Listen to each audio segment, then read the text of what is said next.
I was kicked out of my first high school the day before class. Nowadays, I wake up to the soft sound of a nostalgic regret playing over my morning prayers. Dear God, thank you for this day and direct my path. Working for a youth development organization, I spend most of my time telling young folks to stay in school. Irony feels like a swift punch to my ego every time I catch myself giving that typical, "I've made those mistakes already" speech. So I've learned to disguise them with phrases like, "Yo, homie, school will get you paid. All the cuties go to college." They reply with a youthful pessimism. I say, look, just don't follow in my footsteps. Learn from the path I've already taken and create your own. I'm reminded of where I come from when I walk into most high schools, faced with that unholy deja vu of students drifting like nomads between classrooms. Hallways become a permanent purgatory for failures. I'm starting to learn there's a fine line between ignorant and bred to be uneducated.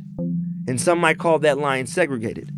Filthy word to a public school principal and the Board of Education, especially in a city known for progression. So pardon me for a moment while I digress. See, I can't help but notice that classrooms look more like the Red Sea, split in half by Moses' staff, separating students by more than color. But it's funny how brown folks still find their way to the back. And when test scores reflect budget cuts, teachers play hot potato with the kids that can't read, just send them to the basement. Special education is the new segregation, while standardized tests are the sequel to separate but equal. But test scores can only reflect accessibility to information. We can't get the answer right if we don't understand the question, so every day I pray for wisdom. While SATs play God, separating saint from sinner, student from statistic, private from public, and in a city as diverse as San Francisco, people of color make up 50% of the population and 90% of the public schools. It's no coincidence, perhaps beautifully deliberate. Our state invests $230,000 for every juvenile in prison, as opposed to $8,000 for a student in the Oakland public schools.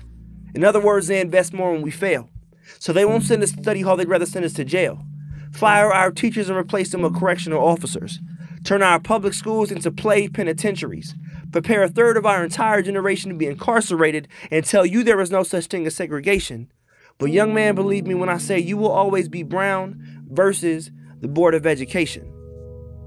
And I can't help but see myself in you. See, I was bred to be a worker too, taught to fill out a job application before I ever learned to apply for college. My counselor suggested I stick with something simple. She told me garbage men get great benefits, so I threw away my education. High school dropout, twice removed, stuck at a community college, a place where more often than not dreams of higher education go to die, and classes fill up faster than emergency rooms, so students drop like flies. And there I was in one more class I didn't need, trying to stop flirting with these illusions of grandeur.